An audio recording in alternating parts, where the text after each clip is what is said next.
കൊച്ചി കലൂർ ഈദ്ഗാഹിൽ നിന്നാണ് അമൽ സുരേന്ദ്രൻ പെരുന്നാൾ വിശേഷങ്ങളുമായി ചേരുന്നത്. അവിടെയും ഈദ്ഗാഹ് തുടങ്ങിയിട്ടുണ്ട്. നിരവധി വിശ്വാസികൾ അതിൽ പങ്കെടുക്കാൻ കലൂർ സ്റ്റേഡിയത്തിൽ എത്തുകയും ചെയ്തിട്ടുണ്ട്.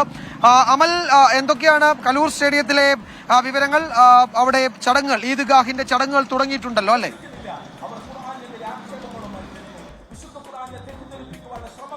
വൃദ്ധശക്തിയുടെ എല്ലാ പവിത്രതയും പേറിയാണ് വിശ്വാസികൾ കലൂരിലെ നമസ്കാരത്തിന് ഈദ്ഗാഹിന് എത്തിയത്. കൃത്യസമയത്ത് തന്നെ ഈദ്ഗാഹ് നടന്നു.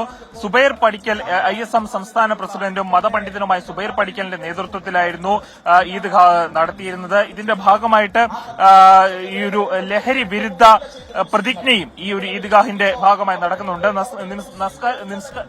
നമസ്കാര ചടങ്ങുകളെല്ലാം കഴിഞ്ഞിരുന്നു. അതിനുശേഷം ഇപ്പോൾ നിസ്കാരത്തിന് നേതൃത്വം കൊടുത്ത സുബൈർ പടിക്കലിന്റെ നേതൃത്വത്തിൽ ലഹരി വിരുദ്ധ സന്ദേശം നൽകിക്കൊണ്ടിരിക്കുകയാണ്. സ്ത്രീകളും കുട്ടികളും മുതിർന്നവരും അടക്കം നിരവധി പേരാണ് കലൂർ സ്റ്റേഡിയത്തിലേക്ക് എത്തിയത്.